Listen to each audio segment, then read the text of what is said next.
19 de agosto de 2020 y hoy tenemos como invitado, mejor dicho, hoy nos encontramos, como suelo decir yo, ¿no? Con Miguel Ángel Gutiérrez. Miguel Ángel Gutiérrez es director del nodo del Proyecto Millennium. Proyecto Millennium es una organización global de carácter internacional que nuclea, ¿no? Bueno, sí, me comentó, Rico me comentó Waldo, eso que son estudiantes de prospectiva. Ahora yo después les voy a pedir que tengan la amabilidad de presentarse y de contarnos cuál es la experiencia que ellos están teniendo con estos estudios, ¿no? Bueno, le estaba contando, ¿no? De Miguel Ángel, que es el director del Centro Latinoamericano de Prospectiva y Globalización, o de Globalización y Prospectiva, que es el nodo argentino del Proyecto Millennium. Hay dos nodos más del Proyecto Millennium, que uno es el que dirige Luis Raño en Mendoza y está el otro de Pablo Curarelo en Catamarca. El de Mendoza está en la Universidad Nacional de Cuyo y el de Catamarca en la Universidad Nacional de Catamarca. Hay 3 nodos de Proyecto Millennium en la Argentina. Y Miguel Ángel Gutiérrez es el decano de los nodos argentinos. Él es politólogo, ¿no? En eso fue director de la Escuela de Inteligencia Estratégica en la República Argentina, o director del Máster en Inteligencia Estratégica. Escribe frecuentemente, prácticamente semanalmente, o por lo menos con una frecuencia muy importante en el Diario de los Andes, y tiene una destacada trayectoria. Así que yo lo voy a dejar en manos de Miguel Ángel, voy a seguir aceptando el ingreso de las personas, ¿no? A medida que se vayan incorporando, ¿no? Y después, Sergio, le vamos a pedir que se presenten a nuestros compañeros de Uruguay a efectos de conocerlos. ¿Te parece? Dale. Bueno, Miguel, lo dejo en tus manos. Otra cosa. Gracias por esto, gracias por acompañarme. Y ahí dice encuentros con el futuro. No, mi nombre es Norberto Cuaglia y soy el coordinador de la especialización en prospectiva estratégica. Ahí dice encuentros con el futuro porque es el nombre del espacio que estamos utilizando, ¿no? Pero yo quedo a disposición de todo. Ahí volvió Waldo, lo estamos haciendo ingresar. Miguel, me parece que está bien, ya tenemos una cantidad importante de personas. Yo me voy a quedar, voy a silenciar mi micrófono, así te dejo. Les pido a todos que silencien los micrófonos, por favor, todos silencien los micrófonos para que no haya interferencia. Después, cuando quieran hablar, si necesitan hablar, me piden y le vamos a ir habilitando la palabra a todos. Esto es un encuentro entre profesionales, es un encuentro entre personas preocupadas, entre personas interesadas, entre personas activas. Así que la intervención de ustedes para nosotros es vital, importante, y la estimulamos. Así que bienvenidos a todos, gracias Miguel, sigan mi tiempo y voy a cumplir con mi... Muchas gracias, buenas tardes a todos, un gusto ver viejos amigos y nuevos amigos en esta reunión. Cuando me invitó Norberto, acababa de dar una charla para la Escuela del Estado Mayor Conjunto de Ecuador y por un principio de economía de esfuerzo digo, vamos a repetir el tema porque estimo que puede ser de utilidad en el análisis de la situación actual que requiere una visión bastante afiatada y vamos a tratar de justificarlo. Entonces, esto es lo que surgió en la búsqueda. perdón. Esto tiene, como ven, un mes de preparación y ha tenido apenas 1 o 2 ajustes pequeños. Voy a comenzar refiriéndome a las fuerzas dinámicas de la globalización, porque uno de los primeros análisis que se hizo de la situación post-pandemia era que la globalización perdía fuerza, se debilitaba, iba a resurgir los estados nacionales como forma de manejo y de gestión de la política, la economía y todo esto. Entonces, quiero retomar este primer desglose que hacemos de cuáles son de las distintas fuerzas, las motrices, las que consideramos más importantes de la globalización, y referirme muy rápidamente a ellos para concentrarme en la última, que es la que justifica el título de esta charla. En primer lugar, estos desarrollos los estuvimos trabajando con el creador de nuestro centro, Horacio Godoy, en años previos a la creación del centro. Desde 1995 que trabajamos el tema globalización. La primera de las fuerzas, de las tendencias motrices de la globalización, es la reducción del tamaño relativo del mundo. Es decir, con esto me refiero a por un lado, a los cambios de escala, cómo se va pasando de lo nacional a lo global, en el ámbito de lo físico, cómo pasamos de lo nano al ambiente total del planeta. Por otra parte, esta reducción del tamaño relativo del mundo tiene un reflejo en la economía, en la convergencia y concentración de la riqueza. Aparecen países cada vez más pequeños y hay una tendencia notable a la disgregación, porque es mayor la influencia del contexto global. Y también lo vemos ahora en la expansión de enfermedades y la crisis de recursos. La segunda fuerza dinámica de la globalización es la propia crisis del Estado-Nación y de las instituciones. Y por último, lo que denominamos aceleración de la historia. Me voy a referir muy rápidamente a las dos primeras y voy a poner un poco más de detenimiento en la última, perdón. Bueno, cuando uno habla de tamaño relativo del mundo, la conclusión que llegábamos con Horacio Godoy era que el tamaño relativo del mundo hacia comienzos de la globalización en los 90 era equivalente a tiempo real. ¿Y esto por qué? Porque en general la distancia, el tiempo suele medirse en relación a la distancia, ¿no? Y entonces si nosotros tomamos una velocidad determinada de 1000 kilómetros por hora, teníamos un mundo de este tamaño. Si nosotros aumentábamos un poco la velocidad a 2400 kilómetros o 4000 kilómetros por hora, el tamaño relativo del mundo pues quedaba en este margen. Cuando ya estábamos arriba de los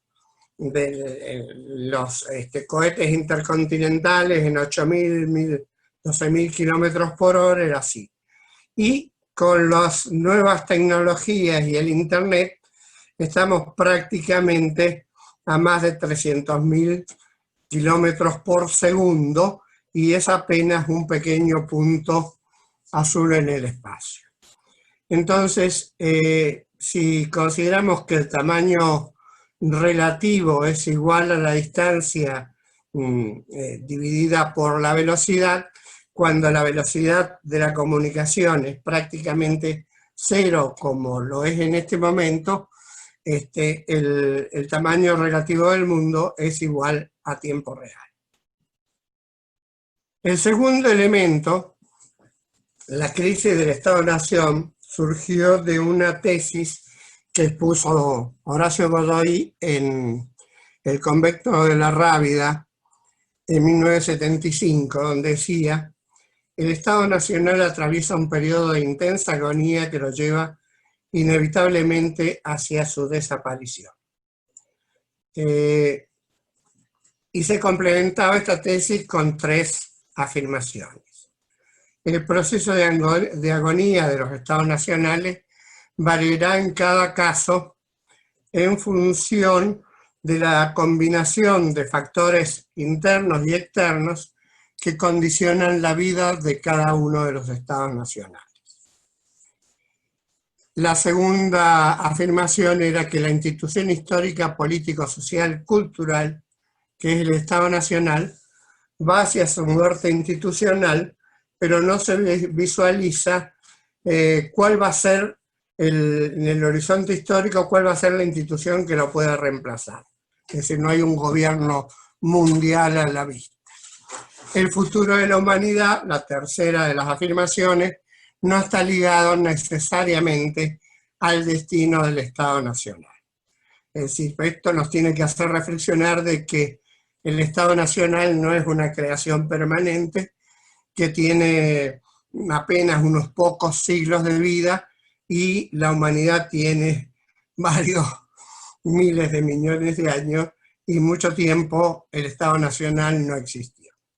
El desafío sería resignificar el Estado-Nación, reorientar el sentido del mismo, que es adquirir nuevas características en un determinado contexto, incluso exógenas, para que sea viable en un mundo actual. Con esto pasaría rápidamente las dos primeras fuerzas motrices para concentrarme en la aceleración de la historia. Hay afirmaciones corrientes que hablan de que la revolución científica y tecnológica continúa aceleradamente, que la mayor cantidad de científicos que existieron en el mundo están actualmente vivos, y lo último es que estamos asistiendo a la cuarta revolución industrial. En perspectiva tecnológica, el cambio acelerado es un incremento en la tasa de progreso tecnológico, en algunos casos también económico y social, que se da en todo el transcurso de la historia, que tiene potencial para producir cambios aún más rápidos y profundos en el futuro. Para hacer una corta historia de la aceleración de los tiempos, Richard Buckminster, conocido como Bucky Fuller, desaparecido en 1983, buscó responder siempre la pregunta sobre la posibilidad que tenía la humanidad de sobrevivir en forma exitosa en el planeta Tierra, y si es así, ¿cómo? Y él había desarrollado una curva de duplicación del conocimiento, arrancando apenas hace un par de siglos, en el 1900 y hasta el 1900, él encontraba que el conocimiento humano se duplicaba cada 100 años. Ya para la posguerra, este conocimiento se duplicaba cada 25 años. Esto eran 85, 80, para esa fecha se duplicaba cada 11 meses, y IBM está prediciendo de que con la Internet de las cosas, que ya tiene casi una década, esto se va a estar doblando cada 12 horas. El total del conocimiento del mundo. Hay otros indicadores. Uno es la ley de Moore, aquella que dice que cada 2 años se duplica el número de transistores de un microprocesador. Y el propio Moore había establecido que esto iba a tener vigencia hasta el 2007, continúa hasta la época, pero que tendía a desaparecer cuando se agote el límite físico de la tecnología actual, o sea, el silicio. Estamos muy cerca de eso, ya las primeras computadoras cuánticas se están probando y asimismo existe ya en desarrollo nuevos modelos de computadoras de alto rendimiento que van a pasar de las petaflops a hectaflops con una multiplicación de 100 de su capacidad.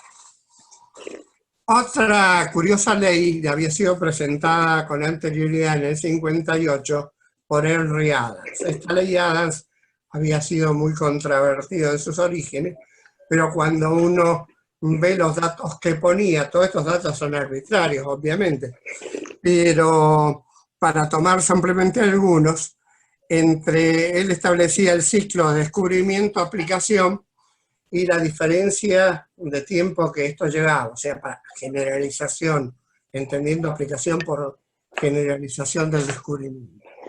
Y arrancaba con la fotografía, que se había descubierto en el 1727, se comenzaba a aplicar en el 1839, en un periodo de 112 años.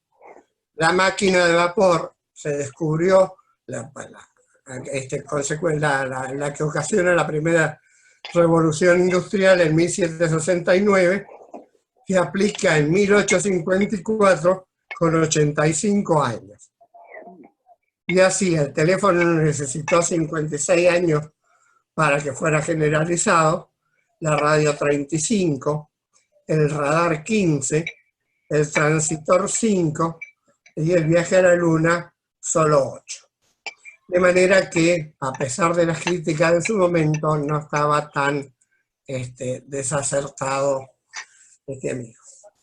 Hay otros elementos que tienen que ver con la aceleración del conocimiento que uno tiene que tener en cuenta. Uno es el volumen de la población mundial.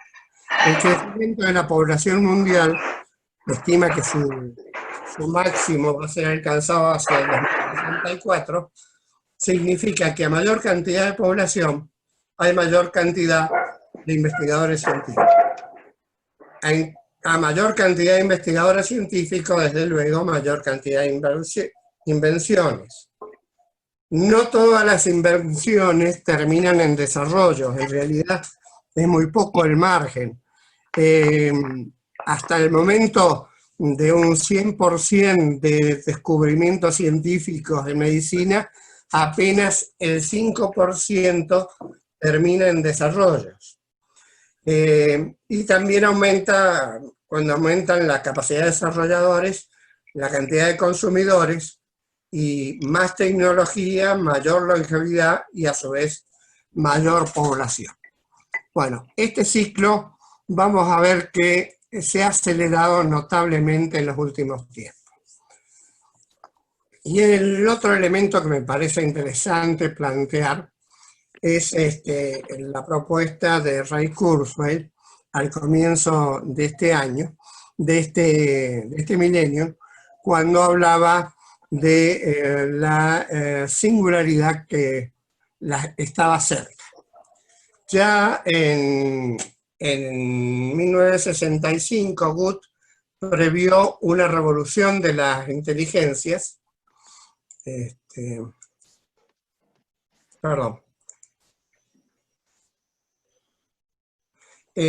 Cuando las computadoras pudieran, o las máquinas pudieran superar un poco mínimamente el intelecto humano y pudieran mejorarse a sí mismas de modo no previsto inicialmente por sus creadores.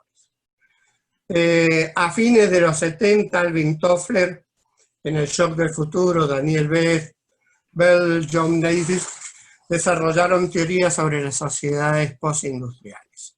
Y Bernard Wing, en 1983, sostiene que tanto la inteligencia artificial, la memoria, la mejora biológica humana o las interfaces cerebro-ordenador podrían ser posibles causas de la singularidad.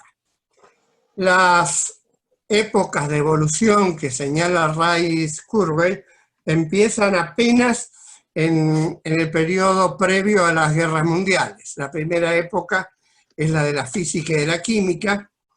La segunda época es la que estamos transitando en este momento, la de la biología, la información en el ácido disóxico ribonucleico. La tercera época es la del cerebro, con la información en patrones neuronales. Esta está en pleno desarrollo.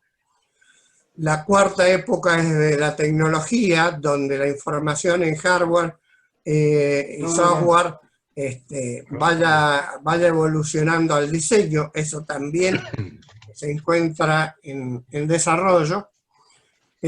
La quinta época era cuando se integran la tecnología y la inteligencia humana, y la última época es la llama cuando el universo se despierta, que es cuando aparecen patrones de materia y energía en el universo que comienzan a ser saturados con inteligencia y conocimiento. Esto es para mostrar lo que está pasando en materia de un muy acotado tipo de conocimiento, el conocimiento propietario o patentado.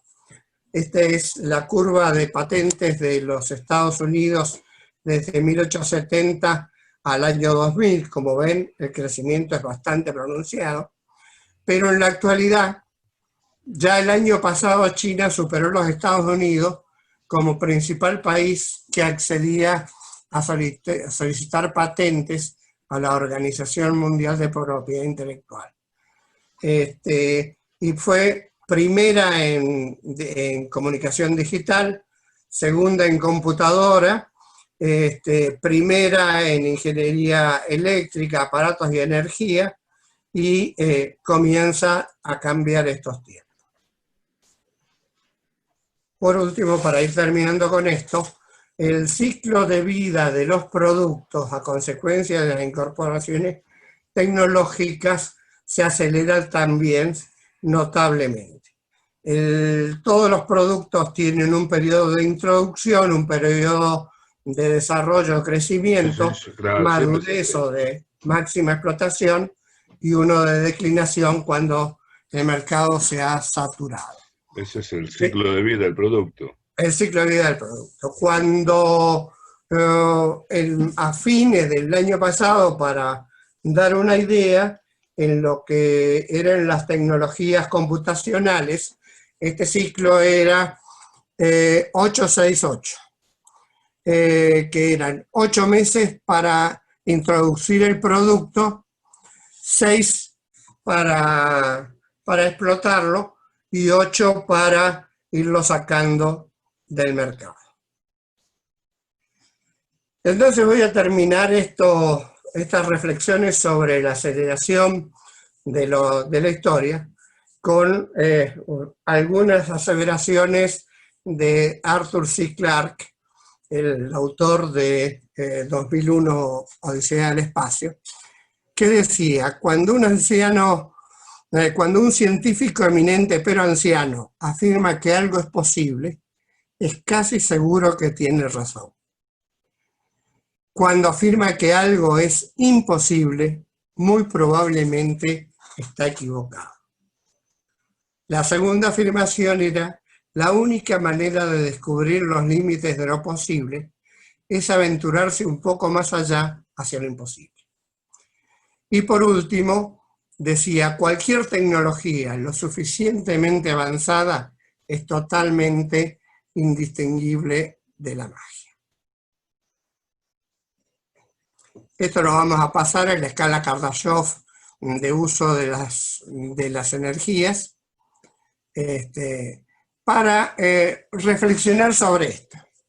Es absolutamente cierto que hay una explosión del desarrollo tecnológico en el mundo, pero también es claro que este desarrollo tecnológico impacta de distinta manera cuando se da en un contexto de país desarrollado y un contexto de país subdesarrollado. La recuperación de la economía de Estados Unidos en solo 2 meses es una consecuencia de una nueva revolución tecnológica en Estados Unidos que lleva a la digitalización completa de manufacturas y servicios a través de un gran proceso de expansión del teletrabajo y del comercio en Internet. Nosotros, a consecuencia del COVID, hemos experimentado también una expansión y desarrollo del teletrabajo y del e-commerce, pero nuestro anclaje es la infraestructura de comunicación y de servicios de digitalización que realmente no nos permite llegar a ello. Veamos esto de crisis de Estado-Nación, dijimos lo vamos a pasar.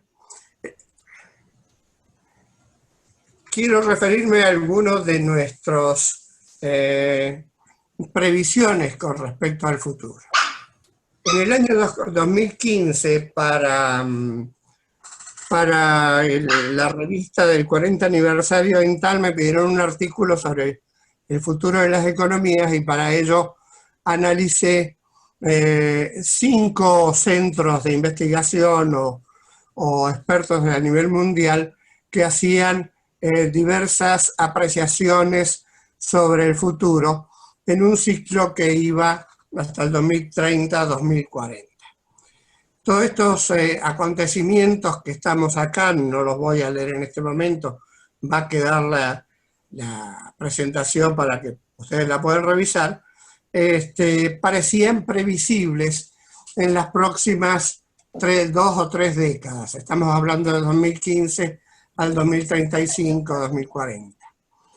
Esta otra era una previsión también de qué iba a pasar en materia de recursos no renovables, producción de bienes agropecuarios, manufactura y servicios, con algunas determinadas tecnologías, como drones, inteligencia artificial, big data, robótica, biotecnologías y el nexo de energía, agua y alimentos.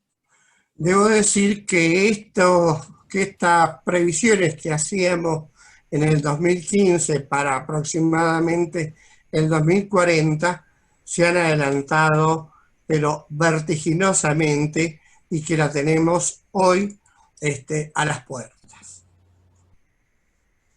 También en el proyecto Millennium dedicamos 3 años a un estudio internacional sobre el impacto de las tecnologías en el trabajo. Esto fue presentado en 3 escenarios y a su vez una serie de acciones a tomar en 5 capítulos: gobierno y gobernanza, negocios y trabajo, educación y aprendizaje, artes y comunicación y comunidades de ciencia y tecnología. Esto también, que lo preveíamos para las décadas del 30, del 40 y antes del 50, podemos decir que casi todas ellas se están dando en la actualidad. Vamos ahora al impacto del coronavirus en nuestro tiempo.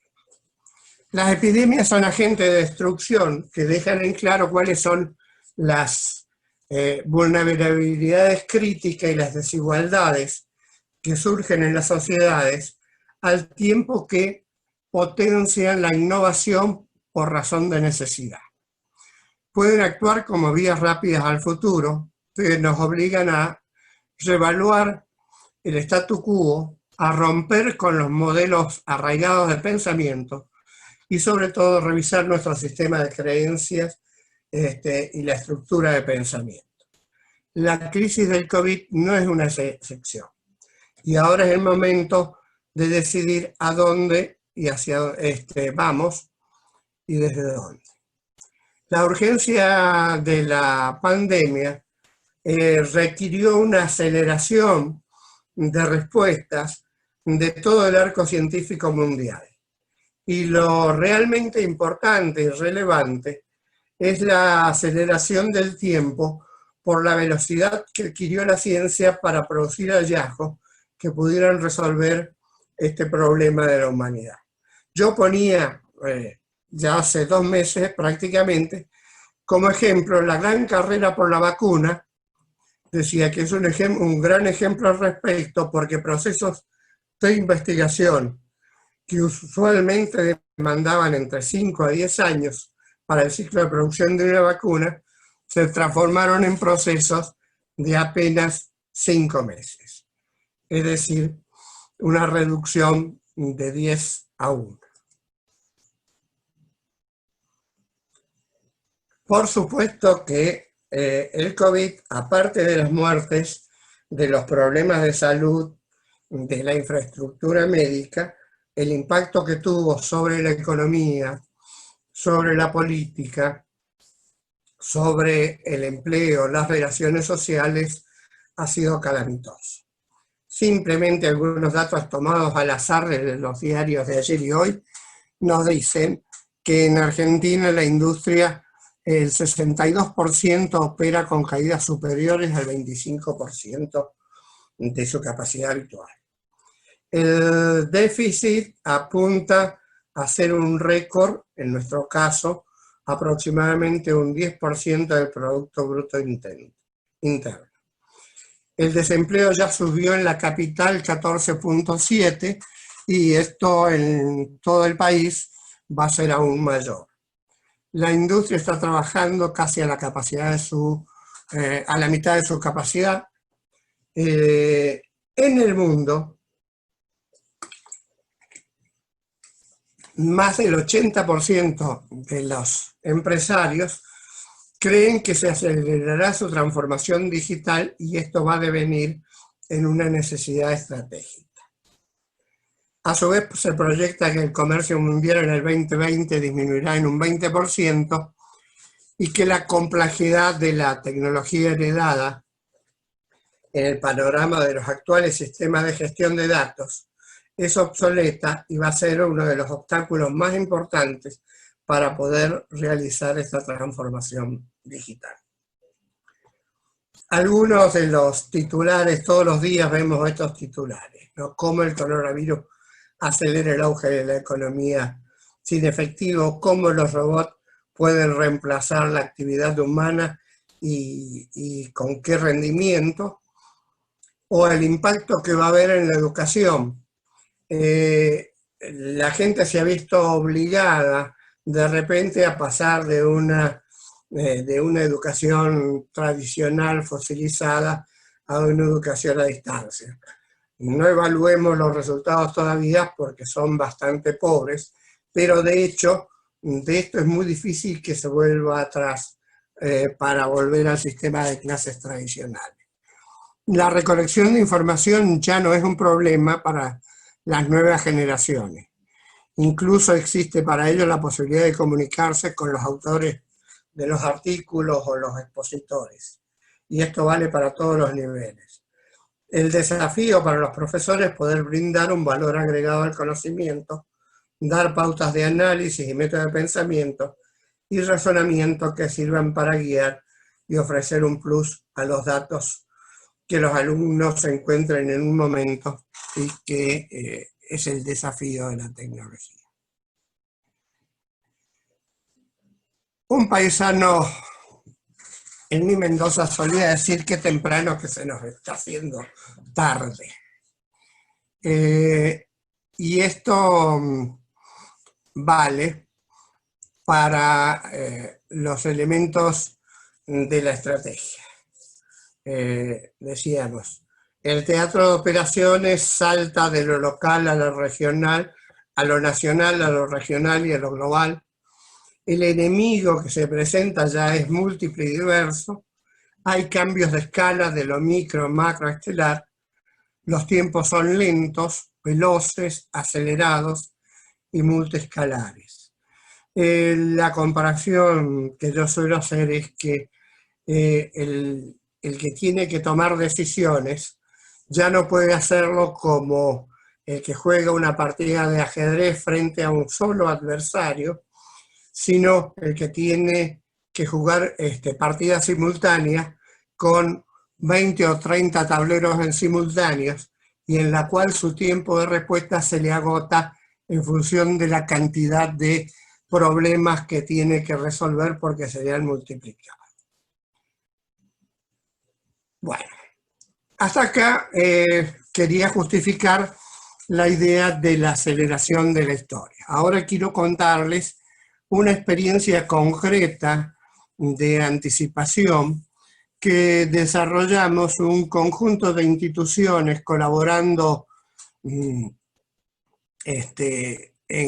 conjunto. La Escuela de Política y Gobierno de la Universidad Católica Argentina, el Millennium Project, nuestro Centro de Globalización y Prospectiva, el Instituto de Prospectiva Estratégica, el Programa de Biotecnología, otros organismos, 5 organismos básicos, con el auspicio de más de 20 instituciones de primera línea como CIPEC, CARI, etcétera, que estuvieron colaborando con nosotros. Nosotros nos planteamos de que enfrentábamos un problema que excedía a todos, que si bien el gobierno había acudido a especialistas para aconsejar políticas y aplicar medidas extremas, esto solo podía atender la fase inicial de la crisis de salud y el resto quedaba como historia a ser escrita. Que para superar ese desafío era importante analizar y discutir un modelo post-crisis, una visión a mediano y largo plazo y un mapa de ruta para lograr que esa visión nos permitiera construir una sociedad mejor.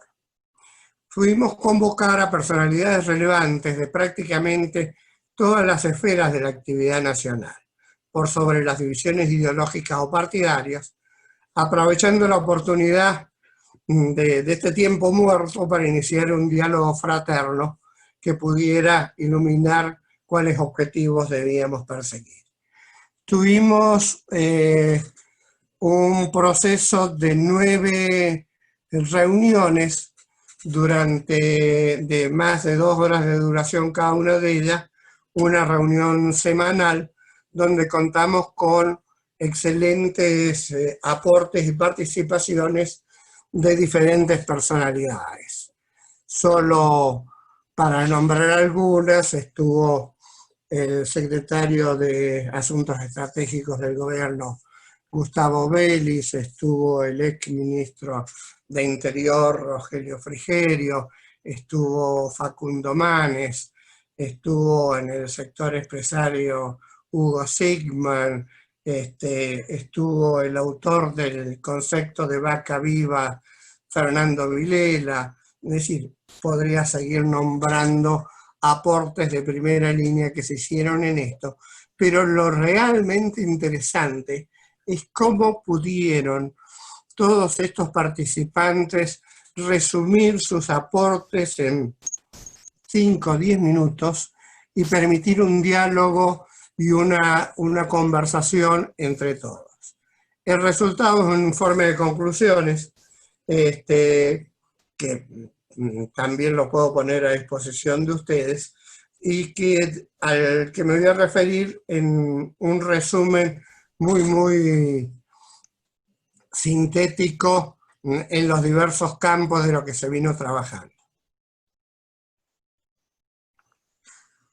Nos propusimos las propuestas que surgieron en materia de políticas e instituciones fue la necesidad de recrear el sistema de instituciones públicas para ampliar y enriquecer el sistema de representación que se reconoció en crisis. La necesidad de incorporación de todos los actores de la sociedad civil a las decisiones públicas. La creación de organismos como el Consejo Económico Social y diseño de otros instrumentos. La construcción de un Estado inteligente que promueva y utilice en plenitud las nuevas tecnologías de información.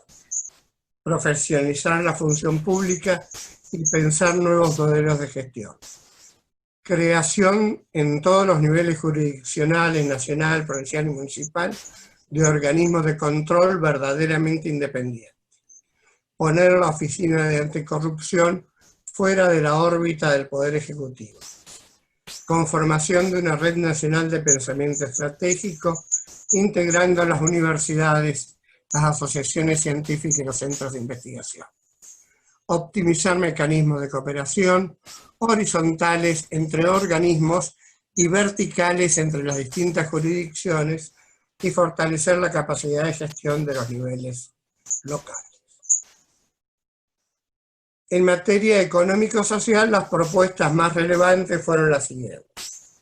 Definición de un modelo socioeconómico que supere las políticas pendulares. Renegociación de la deuda pública para garantizar su sustentabilidad. Recrear la confianza colectiva e incentivar la atracción de las inversiones internas y externas.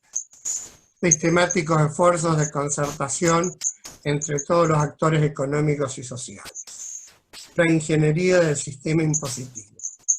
Impulsar la inversión de la economía del conocimiento y de la bioquímica.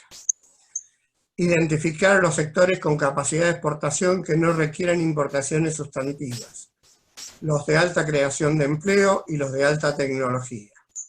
Una ley marco como eje para promover el empleo con menor carga laboral, de capital y menores impuestos y tasas municipales, y eliminar la informalidad laboral. Consolidar y profundizar las cadenas de valor. Consejos de competitividad por cadenas de valor, creciente diversificación de la producción agropecuaria, modernización de la estructura industrial para una mayor competitividad internacional, con especial énfasis en el mejoramiento de los niveles de productividad de la pequeña y mediana empresa, reordenamiento territorial, invertir en infraestructura de transporte, comunicaciones, vivienda y energía, reformulación del sistema educativo, impulsar la conectividad en todo el territorio nacional y garantizar el acceso universal de la población a las nuevas tecnologías de la información. Articulación del sistema educativo con el sistema productivo y nuevo nivel educativo para formación continua. Por último, en materia de inserción internacional, proponíamos crear canales institucionales que permitan a regiones y provincias ser protagonistas del diseño de la política exterior, otorgar participación al mundo académico, replanteo del funcionamiento de la Cancillería y formación de funcionarios del servicio exterior, reconstruir con los vecinos, redefinición del Mercosur, impulsar la convergencia bioceánica entre el Mercosur y la Alianza del Pacífico, una política pragmática de relacionamiento con Estados Unidos, China, la Unión Europea y todos los países y bloques regionales, no determinada por preferencias ideológicas ni por alineamientos automáticos, sino guiada en cada caso por los intereses nacionales.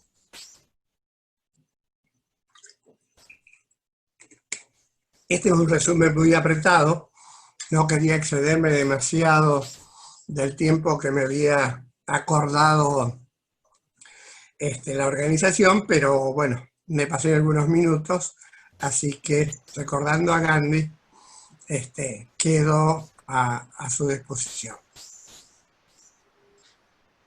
Bueno, Miguel, ciertamente no te excediste porque la riqueza de la información, de la exposición,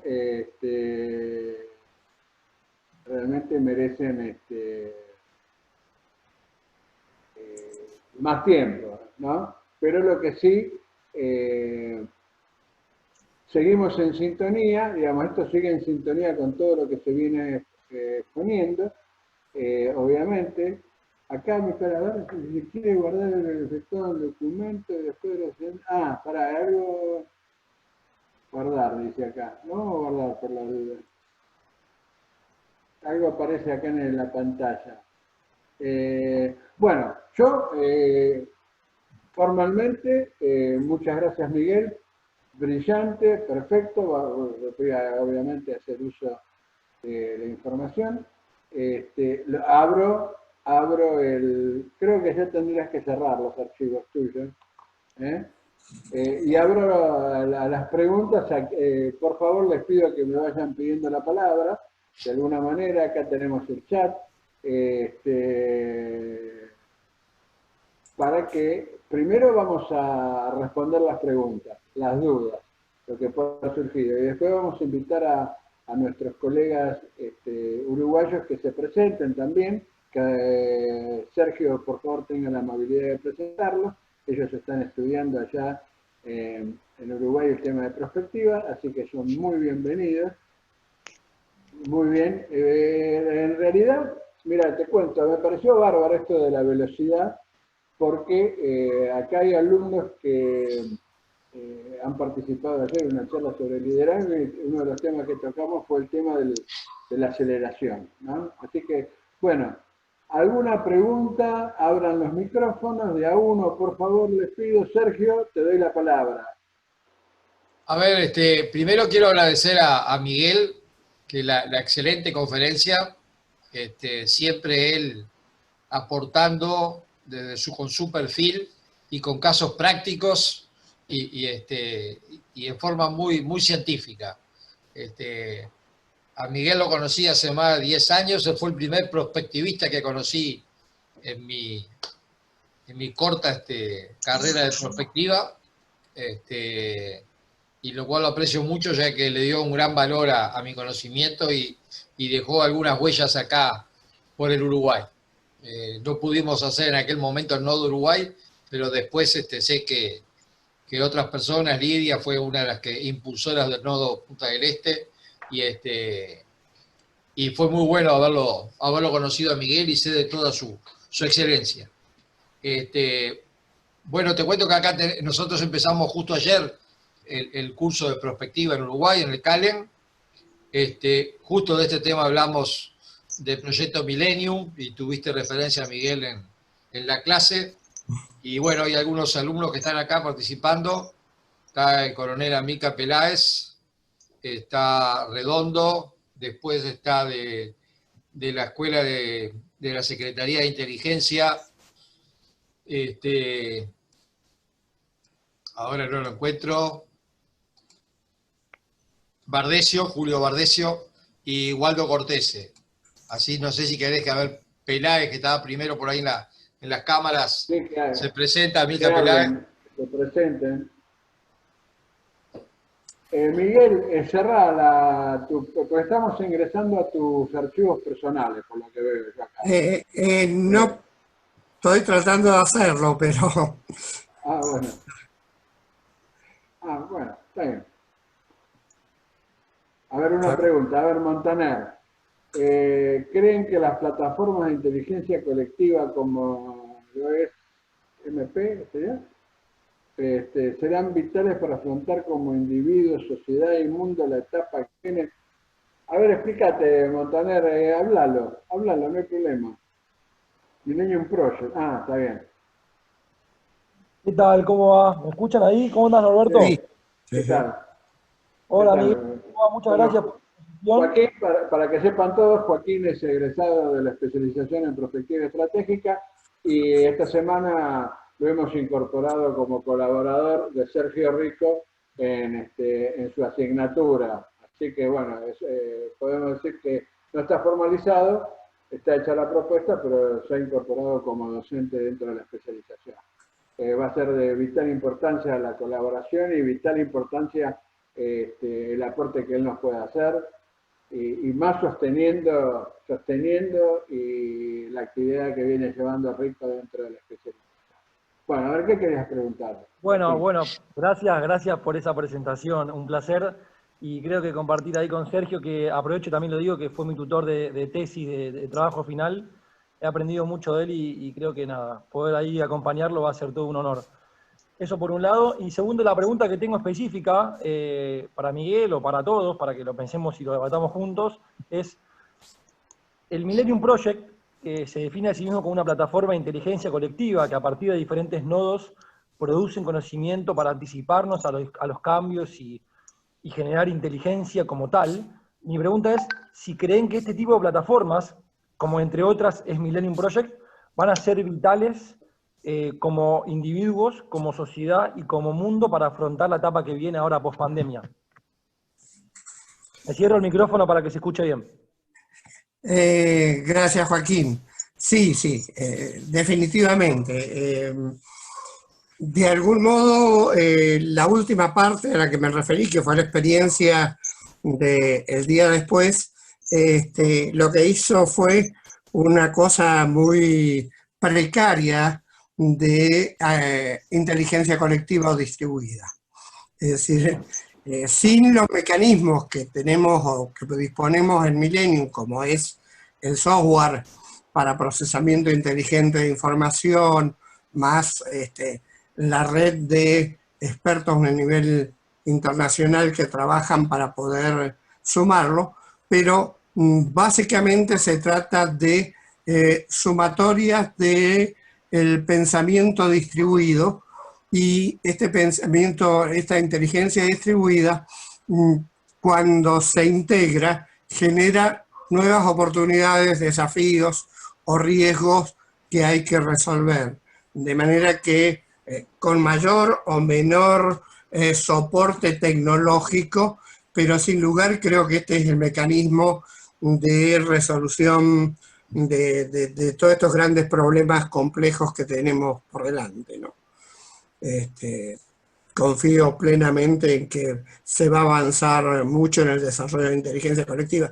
De hecho, ya nadie está en condiciones por sí solo de resolver problemas de tal complejidad y nivel de incertidumbre como los que tenemos por delante, ¿no?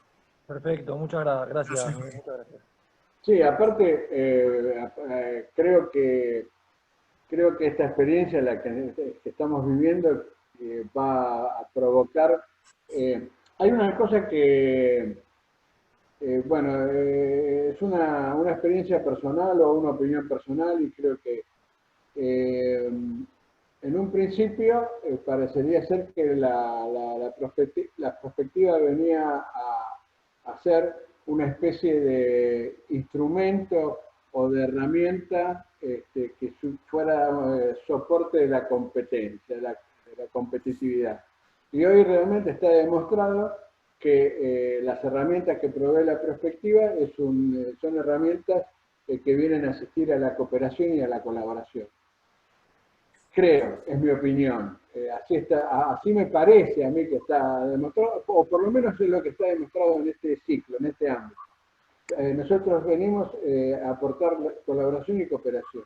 Y creo que en ese orden, la aparición de redes, hoy estábamos hablando de la aparición de redes colaborativas, redes cooperativas, el mismo ejemplo que presentó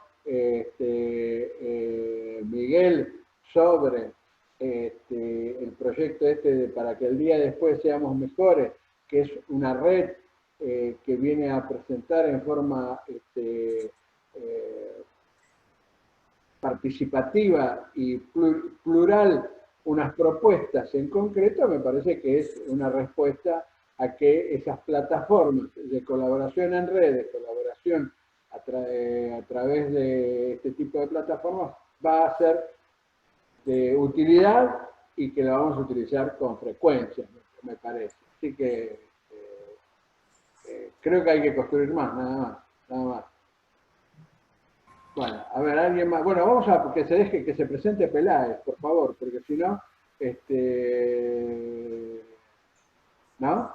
Vamos a dejar que Peláez era, ¿no? Buenas tardes, mi nombre es Amílcar Peláez, soy coronel retirado del Ejército. Amílcar, colega con de gusto. Sergio Rico. También soy doctor en Economía y docente de la Universidad Católica del Uruguay. Y justamente ayer, movido por la inquietud, me integré al curso que comenzó Sergio Rico en el Calen sobre prospectiva. Hacía tiempo que quería incursionar en esta área. Bueno, un gusto conocerte, Amílcar. Espero que te haya resultado de utilidad la charla. la repetimos todos los miércoles, esto queda grabado. ¿Alguien más de nuestros vecinos que está? Bueno, yo con Waldo hablé, ahora no sé si está presente. Yo lo que pasa es que no tengo a todos en la pantalla, esta parte, tendría que ver cómo puedo hacer para tenerlos a todos y verlos. No importa, con esto es suficiente. ¿Alguien más quiere decir algo? Buenas tardes, me presento, soy Agustín Redondo, de Uruguay. Muy bien. Estudiante también del CALEN, de la asignatura de Sergio Rico, Prospectiva.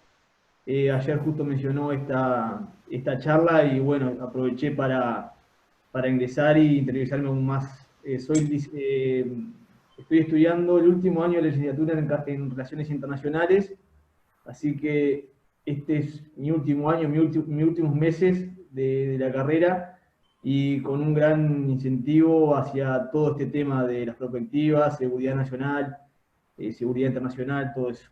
Está más que interesante. Y muy buena la charla, los felicito. Bueno, muchas gracias, Agustín. No, por favor. ¿Alguien más? Hola. Manuel, yo no sé si te anda la cámara, pero me gustaría si podrías aportarnos algo. Me estoy refiriendo a Marino, por supuesto. No sé si... Hola. Paula Mato, veo a María Laura, que estuvimos anoche. Sí, Norberto, ¿se me escucha? Ah. ¿Se escucha? Te escucho. Bueno, acabo de poner en el chat una Más pregunta fuerte. para Miguel Ángel, y lo primero, felicitarlo por la gran exposición, la gran cantidad de información y lo bien presentada que está con tantas cosas nuevas. Bueno, sería bueno si pudiéramos, si nos das autorización para tener la presentación. Pero una pregunta, sobre todo, viendo las propuestas del final, que todas y cada una de ellas realmente parecen muy bien pensadas, muy racionales.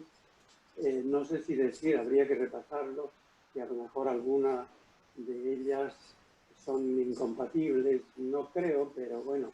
Lo que sí es difícil, en algún momento una de las conclusiones habla de la pendularidad de la que ha sufrido el proceso económico y político argentino, por decirle en otra palabra, la grieta.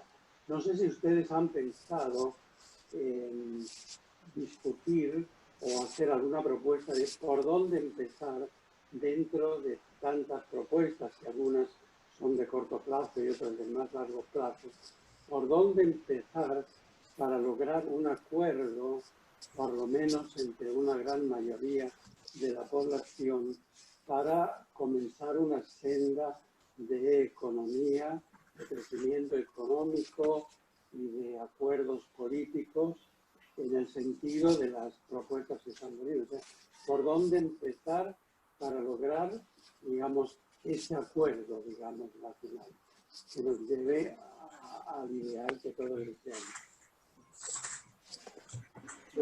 Manuel, yo creo que eres un amigo, pero la preguntita es compleja. Diré, con respecto a cómo evitar la pendularidad que tenías en el chat, es una cosa bastante compleja y difícil. Ayer escuchaba una entrevista a Hugo Sigman, que es el propietario de las empresas que están haciendo la vacuna acá y un empresario muy reconocido. Y ante una pregunta similar, él decía, bueno, mire, yo vivo en Madrid en este momento y acá gobierna el socialismo y la oposición es la democracia, es el Partido Popular. Y en Gran Bretaña gobierna los conservadores y el laborismo es la oposición. Las críticas a los gobiernos en los dos casos han sido similares y creo que acá pasaría exactamente lo mismo. Si hubiera otro gobierno en el poder, las críticas con respecto a la pandemia y a la salida serían también grandes e importantes. Lo que nosotros hemos procurado es fijar niveles mínimos de consenso, pero acentuando la necesidad de trabajar en forma conjunta academia, sectores productivos, gestión, gobierno o autoridades. Es decir, en todas nuestras reuniones tratamos de invitar representantes sindicales, que hubiera una expresión bastante generalizada de todos. Y lo que nos propusimos para comenzar es trabajar 3 campos. La creación del Consejo Económico y Social, que creo que es una necesidad imperiosa. Es decir, la pandemia nos mostró que podemos vivir 5 meses prácticamente sin poder legislativo, 5 meses sin poder judicial. Evidentemente las instituciones requieren una actualización y el pensamiento está pasando por grupos de pensamiento, por intelectuales, por otro lado, y no por la política institucionalizada. Entonces, creemos que este es uno de los campos. Un segundo punto que estamos poniendo énfasis y que ahora continuamos las reuniones es reuniones regionales. Vamos a realizar reuniones por regiones, centro-oeste, no metropolitana, etcétera, para bajar a los problemas de cada nivel regional. Y asimismo estamos preparando, de hecho me ha tocado la tarea más dura en esta organización, ver cómo podemos delinear un mapa de una hoja de ruta en materia de desarrollo de la digitalización, que es una tecnología que conforma la infraestructura de un sistema de producción transformado. Es decir, la industria 4.0, la agricultura 3.0, los servicios. Ya hablar de agricultura, de industria por separado, no tiene sentido. Hoy esta división cada vez más pierde vigencia. Las empresas hacen servicio o trabajan elementos del campo, elementos primarios, o transforman, o los productores primarios transforman sus productos, de manera que todo esto requiere una base tecnológica que es la digitalización, porque acá aplican las reglas de la relatividad. Es decir, el mundo no se ha parado a pesar de la pandemia. Y esta aceleración de la historia se da en todos los países. Si pretendemos volver al día previo a que se decretara la cuarentena, es decir, vamos a estar yendo hacia atrás. La forma de saltar es acelerando la digitalización, el desarrollo de la industria 4.0, una nueva revolución agrícola y de servicios. No sé si respondo todo lo que querías, Manuel, pero bueno, es lo que podemos decir. Yo silencié el micrófono. Evidentemente es muy complejo, como vos decís, pero muy atinada, digamos, el empezar por esos tres temas, ¿no? Así que, bueno, esperamos que esto sea un éxito y que la nueva sociedad y economía que surja de este gran problema siga esos pasos, ¿no? Y lleguemos, digamos, a un desarrollo sostenido en el tiempo y en lo posible con la mayor armonía, ¿eh? Bueno, muchas gracias, Miguel Ángel. Ahí Luis había quiere hacer algún tipo de comentario. Luis, te escuchamos. Bueno, en primer lugar queremos felicitar a Miguel Ángel por la excelente presentación, dado que desde que lo conocemos hace muchos años, él tiene una particular virtud, que es que nos amplía la mente, nos amplía los contextos, nos presenta el estado de situación hoy global, regional y local. Y eso tiene una particularidad muy importante, porque eleva la condición de diálogo, de reflexión e incluso de discusión. Ya no nos preguntamos si esto es bueno o es malo. Primero advertimos lo que está pasando y luego hacemos un análisis desde múltiples plataformas y desde múltiples perspectivas. Porque como muy bien lo dice Miguel, el futuro es hoy. De tal manera que hoy, con todas las presentaciones, con todos los contextos que hoy muy bien Miguel nos ha ilustrado, realmente nos tenemos que poner a trabajar. Y en este trabajo tiene que ser colaborativo, conjunto, con una mentalidad de inteligencia colectiva. Desde ya, nuestras felicitaciones a Miguel por habernos ampliado nuestros modelos mentales. Muchas gracias. Bueno, gracias, Luis. Hay un comentario que aparece en el chat, ¿no?, que hace Lidia.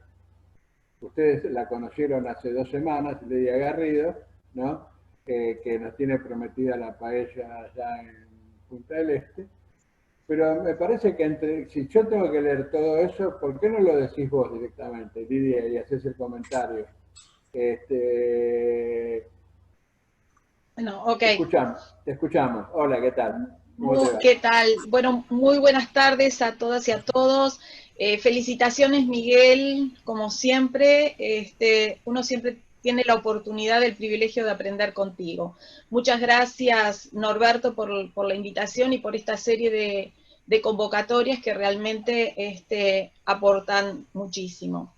La pregunta es, porque estamos trabajando en estos momentos con una colega justamente sobre el contexto de cambios en la era COVID.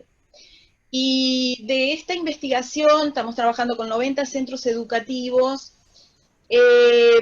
aquí en Uruguay. Como ustedes saben, a partir del 24, 25 digamos, el 23 de marzo fue que se comunicó la alerta sanitaria, pero el 25, 26 ya no teníamos clases, pero al mes o mes y poco empezó de nuevo de forma paulatina a incorporarse la actividad en las clases. En estos momentos prácticamente todo el sistema educativo está participando dentro de una programación que fue escalada en cuanto a horas, días y todo lo demás. Entonces, de esta investigación lo que surgía como pregunta es lo que ponía en el chat. El tema de la sociedad de la información y del conocimiento, de una sociedad intensiva en aprendizaje, se está diciendo desde hace muchísimas décadas.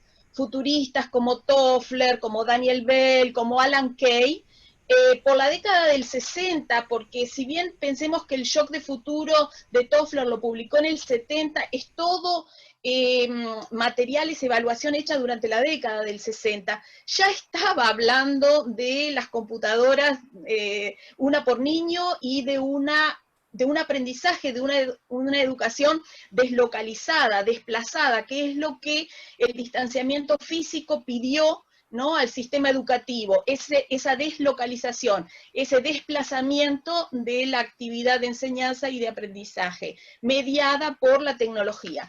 Si ya lo estamos diciendo desde hace 6 décadas, si desde hace por lo menos 3 o 4 vienen habiendo programas implementados de manera sistemática, si en el caso, por ejemplo, de Uruguay va a ser casi 15 años que tenemos el Plan Ceibal, que es el One Laptop per Child, cada niño tiene su computadora. ¿Por qué costó tanto? ¿Por qué fue casi una situación no únicamente de Uruguay y de algunos centros, sino a nivel, digamos, global, el mismo alcance de la pandemia, de esta dificultad de simplemente incorporar la deslocalización?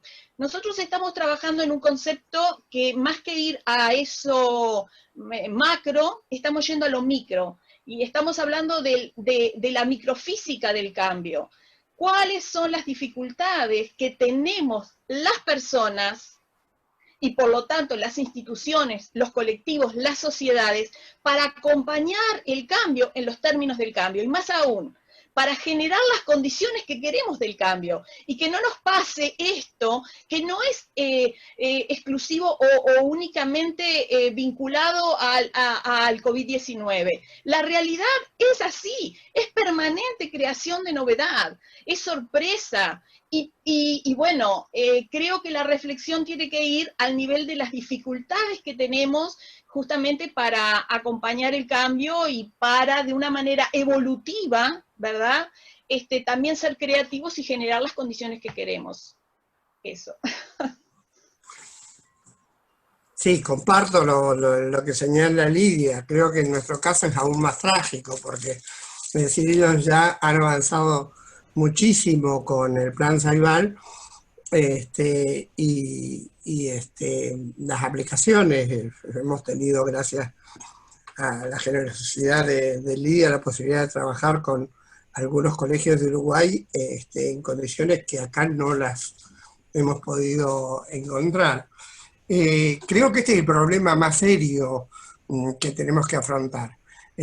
No solo es nuestro. Por ejemplo, tengo entendido que las grandes universidades en Estados Unidos están teniendo problemas por la caída de matrículas después del COVID, incluso para su financiación, ¿no? Pensemos cómo puede ser la cosa en nuestro campo. Pero creo que hay otro aspecto que también en materia de experiencia tenemos que incorporar, es decir, creo que hay 2 o 3 colectivos que son claves. Uno es la educación permanente de los docentes para el cambio de roles. Eso todo el mundo sabe, que el docente no puede ser más un transmisor de conocimiento, sino que tiene que ser una guía, coordinador para el trabajo docente. El colectivo docente no siempre entiende esto con claridad. Y el otro, las autoridades y los currículums y el hecho de una educación igual para todos como producción industrial. Y evidentemente no es lo que estamos necesitando, una gran revolución. Creo que el trabajo que hiciste nos va a ser de gran utilidad, lo voy a ver ahora con detenimiento, Lidia, pero ahí tenemos un gran atraso. También tenemos que decir que en la educación hoy hay un nuevo actor que lo tiene que incorporar en forma permanente, que es la empresa. Si la empresa no presta atención a la educación permanente de su plantel de trabajo, es decir, la problemática del empleo, del desempleo, se va a hacer aún más angustiosa, ¿no? Sí, yo creo que la palabra, Lidia, nos deberíamos convocar un día para hablar del tema de la relocalización. Digamos, ahí está Fernando Noriega. Fernando Noriega es un docente secundario con mucha experiencia. Él nos podría hablar mucho, nos podría contar cuál ha sido la experiencia esta que ha tenido que sufrir o experimentar en este transcurso de acceder a la virtualidad en forma acelerada y en forma introspectiva, como es de golpe, de prepo. Bueno.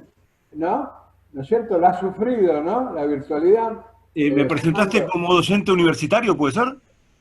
No, doy clase en secundaria. Me gradué en la Universidad de Buenos Aires, soy profesor de historia. Sí, nos tuvimos que adaptar rápido. Hay problemas de tipo legal. En algunas escuelas no permiten que hablemos por Zoom con los chicos, por cuestiones legales, porque son menores. Hay mucho miedo, porque como acá todo es judicializable, un alumno dice, el docente me insultó por Zoom, y ni siquiera lo tiene que demostrar, ya tenés ahí un sumario. Así que algunas directoras dijeron nada de Zoom, ni de Meet, ni nada de eso. En otros colegios donde tienen otra cabeza los directivos, estoy dando 30 horas por semana, de las cuales, de esto quería hablar. Primero hablo de esto, después le voy a comentar algo al disertante, que el pobre le voy a quitar una ilusión. Le voy a quitar una ilusión sin darle nada a cambio. La pregunta que iba a hacer inicialmente es, el Estado-Nación que ha mencionado está muy arraigado en lo que es la escuela pública. La escuela pública la hace Prusia, digamos, cuando el rey de Prusia dice, quiero que toda gente, los chicos aprendan todos, porque de grande voy a tener buenos burócratas para el Estado, buenos militares que sepan matemáticas para tener tiro con cañón, para mejorar eso. Napoleón Bonaparte hace lo mismo con el Politécnico, los liceos, los normales, todo eso es obra de la Revolución Francesa, siempre implicando una educación nacional, ideal nacional. No es el caso de Prusia, que es un ideal monárquico. Cuando la nación, la soberanía de la nación reemplaza a la lealtad al monarca, se deja de jurar por el rey y se jura por la patria. Esto de la escuela es fundamental. Ahora, acá, por lo que vos dijiste, que no lo había pensado, esto de la revalorización del Estado-Nación, del micro-Estado-Nación, pensemos Cataluña, pensemos por ahí Escocia si se separa después del Brexit, Quebec vota cada tantos años si se separa uno de Francia, las tendencias centrífugas de los grandes estados que pueden partirse en muchos, y hay una centrípeta que la crea la escuela presencial, con el docente ahí. ¿Cuál crees que va a primar? Esa es y después te dejo lo que te voy a aclarar después, lo dejo para después. Pero esta es la pregunta. ¿Quién prevalecerá? ¿La tendencia centrípeta o centrífuga? Perdón, muy al punto, Fernando, te agradezco. Mi doctorado es en historia también. Y yo señalaba, la tesis fue sobre la construcción del Estado-Nación en Latinoamérica. Bien. Y decía que nosotros hemos visto nuestra historia desde el punto de vista centroeuropeo, es decir, donde importamos la teoría que los estados eran la consolidación de una nacionalidad previa. En el caso de América Latina yo sostengo que es exactamente la inversa. Primero se ocupó el Estado y desde el Estado se generaron las condiciones de nacionalidad. Y una de ellas, que yo le destaco mucho, es la educación. Es decir, a través de la educación se pudo conformar ese espíritu nacional que no estaba presente. Es decir, todos sabemos que antes de la Revolución no había argentinos, uruguayos, colombianos ni venezolanos, ¿no? Y esas nacionalidades se fueron configurando con posterioridad a la independencia y no previamente. Ahora, en la situación actual, sin duda vamos a tener nuevos elementos aglutinantes del Estado-Nación. Yo me inclino cuando definimos el Estado-Nación a aquella vieja concepción de es un estado de comunidad imaginaria, ¿no? Que tiene elementos de construcción colectiva, donde creemos que son los que nos unen. Y hoy creo que la experiencia es que todo el mundo, a más de su localidad inmediata y país, hoy está en contacto y abierto a todo el mundo. Entonces tenemos que repensar la forma en que vamos a actuar en este mundo. Y un Estado nacional abierto, diferente, y una educación con otro sentido. Es decir, yo creo que no nos... en un estudio que hicimos hace ya unos 15 años, decíamos, no hay ningún Estado que tenga como objetivo de su educación el desarrollo de la inteligencia. Creemos que Corea lo va a tener en este momento. Y es realmente la razón de ser de la educación hoy. En el paso a la era del conocimiento, el desarrollo de la inteligencia es vital. Vos das en secundario, tenés una experiencia mucho más concreta, y en primario aún es más urgente. Así que creo que está todo en proceso de reformulación, y la educación, que sí, es cierto, estuvo siempre atada a la nacionalidad, tiene que evolucionar. Tiene que evolucionar en función de la evolución del mundo. Difícil tarea, por supuesto, ¿no? No te envidio estar al frente de un curso hoy. Pero bueno, un comentario, en el fondo siempre lo disfrutamos. Solo una pastillita, un comentario con respecto a la relocalización que decían. La escuela también aparece en su momento, voy a decir, no sé si es una barbaridad, pero no importa, pero pensemos el tema de los chicos en las casas. En realidad, antiguamente, antes del siglo XIX, los chicos se educaban en las casas, pero resulta que después, como los padres tuvieron que dejar la granja para ir a la fábrica, esos chicos estaban en la calle, y supongo que se creó la escuela para que los chicos fueran a la escuela a educarse, y que los padres...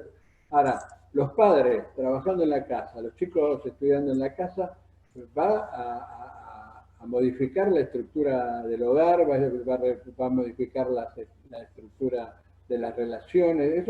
Eso da para que hagamos un seminario y estudiemos y analicemos.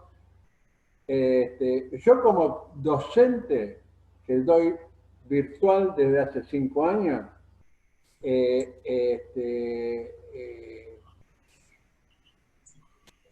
hay algunas cosas que es necesario.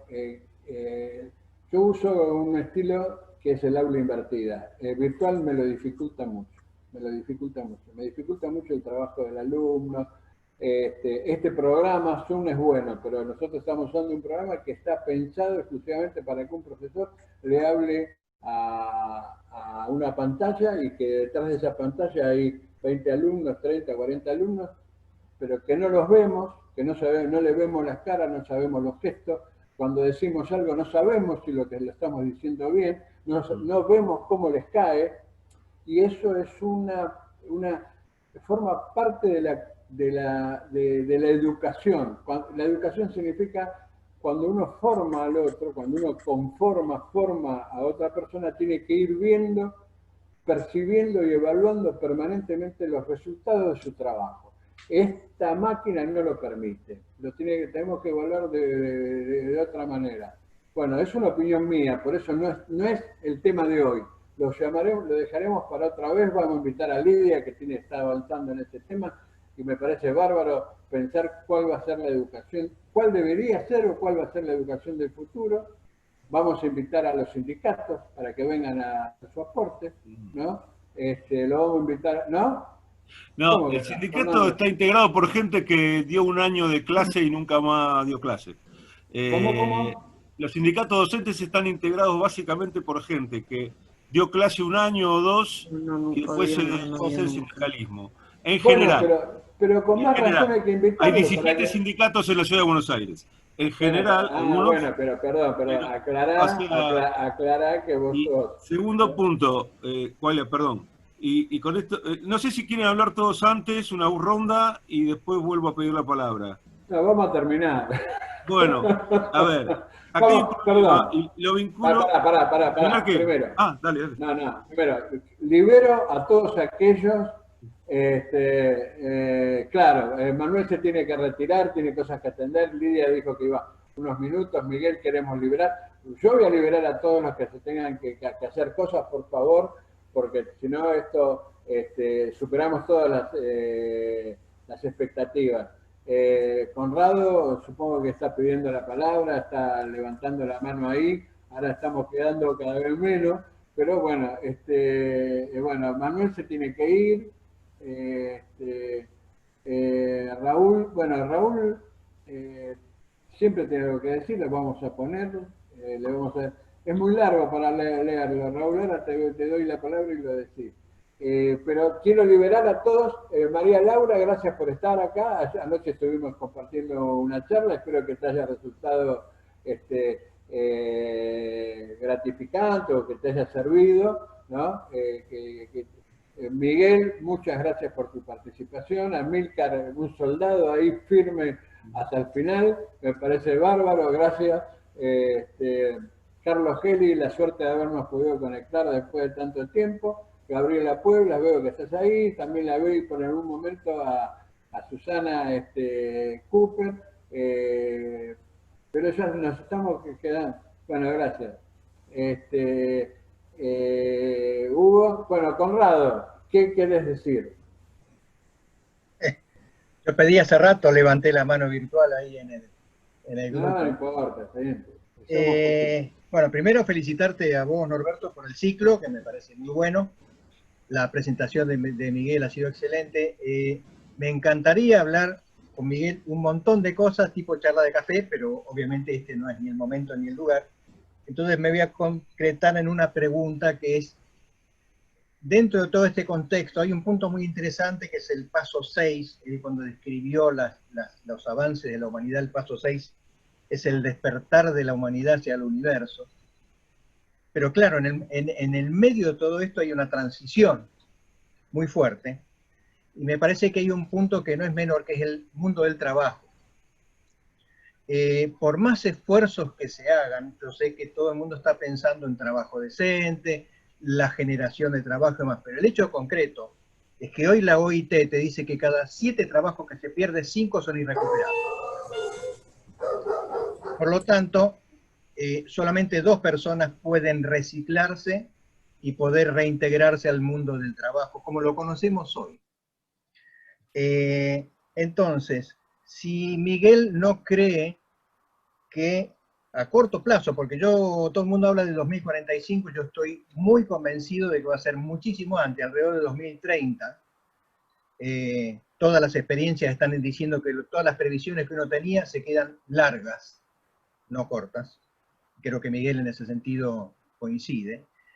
Y entonces el punto es, ¿en qué medida, digamos, por situaciones como por ejemplo el tema del dinero, cada vez hay menos dinero en circulación entre las personas, no como método, digamos, de transacción, de darle valor a las transacciones económicas, pero sí cada vez va a haber menos dinero, se va a hablar menos del dinero, y quizás el dinero empiece a perder ese valor casi mítico que tiene hoy en día.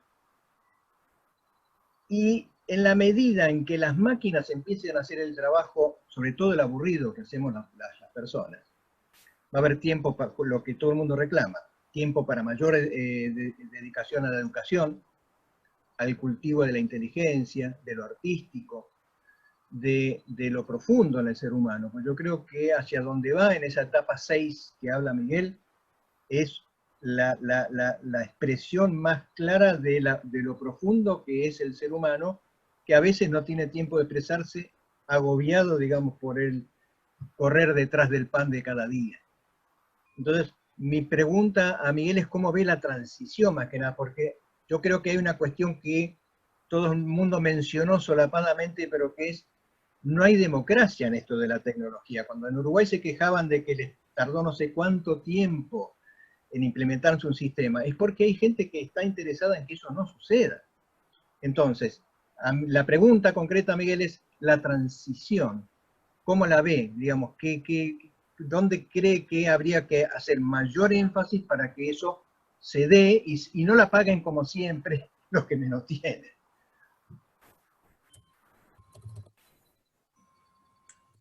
Gracias, Conrado. Una aclaración, las etapas de evolución son planteadas por Kurzweil. Es decir, a mí me parecen que pueden ser bastante orientadoras, por eso las señalé. Y evidentemente estamos en un proceso de transición. Los últimos 3-4 años estuvimos dedicados dentro de Millennium a estudiar el impacto de las tecnologías sobre el trabajo. Y había un total consenso de que se iba a producir un cambio sustantivo en materia de trabajo. En muchos casos el reemplazo de la mano de obra por parte de la robotización, de la inteligencia artificial, pero que también se pueden generar otras nuevas funciones que no están pensadas.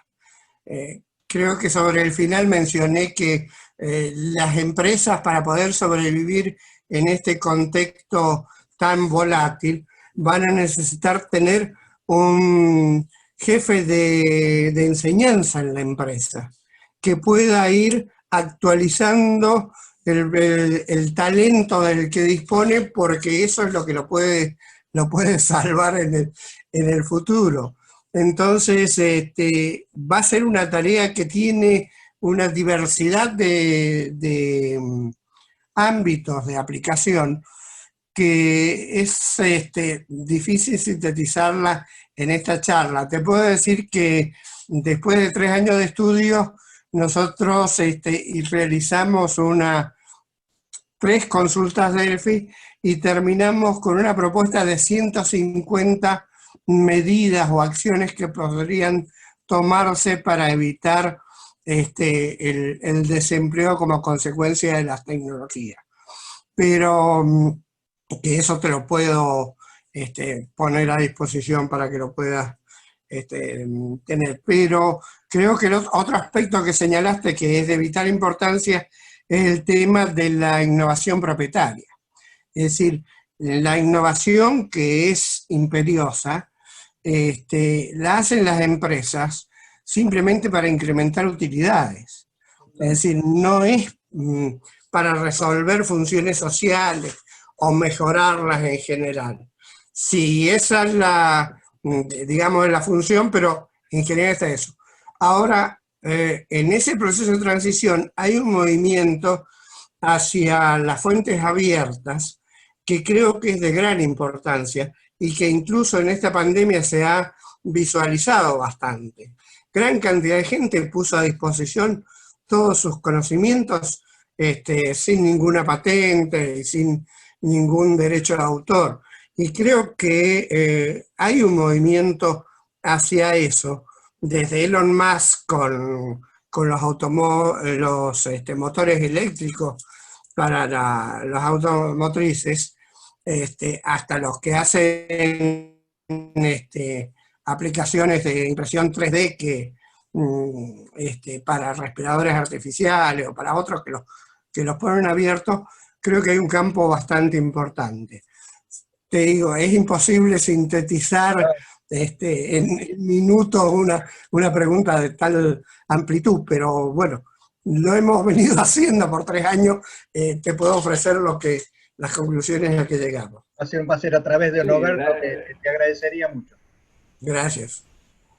En realidad, la idea es que todo el ciclo, ir abordando todas las respuestas que son necesarias que encontremos.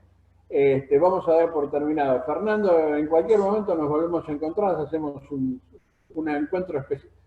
Yo debo un encuentro especial, un encuentro especial por educación, digamos, porque es el tema. Carlitos, al fin nos volvimos a ver. Gracias por acompañarme. Miguel, como siempre, nos vemos. Gracias. La semana que viene, el 2 de septiembre, Carlos von Marshall está con Políticas Públicas y Prospectiva, desde Costa Rica, desde el Ministerio de Planificación de Costa Rica. Bueno, Miguel, gracias por todo. Gracias a todos. Saludos. Un abrazo, nos vemos.